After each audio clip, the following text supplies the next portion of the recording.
देखु एम्स रे जो स्टाफ नर्स नियुक्ति को लेकिन जो गोटे अनियमिततार प्रश्न ए उठी अनियमितता कौन से अन्याय कह गोटे अविचार कह आपण देखिए 2013 मसीह आपणकर केते जो 510 ग्रेड 1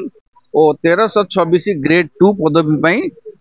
केंद्र सरकार को स्वास्थ्य मंत्रालय जो अनुमति देते रेगुलर पोस्टिंग से तत्कालीन जे निर्देशक थिले से माने पाखापाखि 150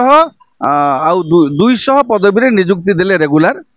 आउ बाकी रे नियुक्ति देले नहीं सैंक्शन स्ट्रेंथ अच्छी अधिक देइथिले से माने पाखापाखि से जो 500 पाखापाखि 500 1300 1850 पदवी पाई से अनुमति देइथिले एते बड़ एम्स संस्था पाई किंतु से माने प्राथमिक पर्याय रे 200 पोस्टिंग कले ता परवर्ती पर्याय रे से एका प्रक्रिया रे जो प्रक्रिया रे नियमित मान को नियुक्ति दिया जाइतला से चयन प्रक्रिया रे से एका कमिटी अनुमोदन रे से माने आउ किछि मध्य कॉन्ट्रैक्चुअल अपॉइंटमेंट देइतिले किंतु परवर्ती पर्याय रे से माने जेतल 17 रे 18 मसिया जेतल पुणी 800 नियमित पदवी पाई माने विज्ञप्ति जारी कले सेते बेले जो माने कॉन्ट्रैक्चुअल अपॉइंटमेंट देइतिले से एका प्रोसेस रे हितिले कारण नियमितों पाई जो प्रोसेस जो कमिटी करिथिला सेमानंको मध्य नियुक्ति मध्य सेही प्रोसेस सेही कमिटी आधार हितिला आ सैंक्शन स्ट्रेंथ एटा फांका माने केंद्र सरकार को द्वारा अनुमोदित पदवी अनुसार आधार रे हितिला तो से माने कहले हमकु आपण नियमित करंतु किंतु तत्कालीन जे निर्देशक सेटा को न सुनी तांको से माने तांको गुहारी को तत्कालीन निर्देश सुनले नै तो से माने क्याट को जाइथिले सेंट्रल एडमिनिस्ट्रेटिव ट्रिब्यूनल जोटा केंद्र सरकार कर्मचारी माने न्याय पाई जाई परिबे जेमि स्टेट सैट अछि से माने क्याट रो द्वारस्थ होला परे क्याट सेठु तांको से व्यवस्थार आवेदन रो विचार करिकरी 6 मास भीतर सकारात्मक पदक्षेप नबा पाई सेमान को नियुक्ति विषय नियमितीकरण से वन टाइम एग्जाम्पशन करिकरी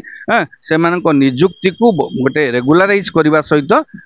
6 मास भीतर करिया पाई तांको निर्देश देइथिले आ जो पर्यंत सेमानकर किछि न होईछि सेमानक विरुद्ध कार्यानुष्ठान ग्रहण करि परिबो नाही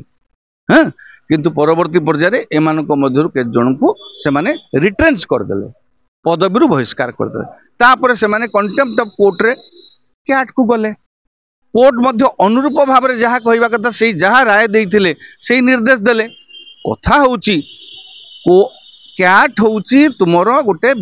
विचार व्यवस्था तुम संस्था गोटे कोर्ट गोटे जिते आदेश दौची एम्स कर्तृपक्ष को एम्स कर्तृपक्ष ताकू पालन करने को बाध्य जदि आपण से आदेश रे असंतुष्ट जदि से आदेश को आपण ग्रहण करूना मानु ना you may go to the higher court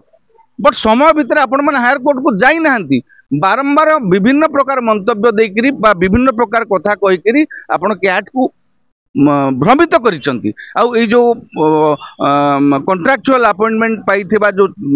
छटई हेइथिबा कर्मचारी मानक मध्य आपण विभ्रांत करूचंती अन्याय करचन से मानक प्रति तेणु तारी बाबद रे जदि आपण कोर्ट को न मानिबे क्याट को न मानिबे तबे क्याट काहे के रहइबो क्याट बंद कर दिया जाऊ केंद्र सरकार क्याट गोटे जो सेंट्रल एडमिनिस्ट्रेटिव ट्रिब्यूनल टाकू बंद कर दियंतु एम्स भलिया जदि मर्यादाजनक संस्था क्याट को आदेश को गुरुत्व न दबो तेबे क्याट रही लाभ कौन क्याट विचारपति मानकर गुरुत्व ताहले कौन रहिला से माने जो राय देइथिले से निर्देश देइथिले तार माने कौन तेणु वर्तमान जो एम्स कर्तृपक्ष क्याट देइथिबा आदेश आधार जेतु धार्य समय भितर अदालत को से माने उच्च अदालत को जाई नाहंती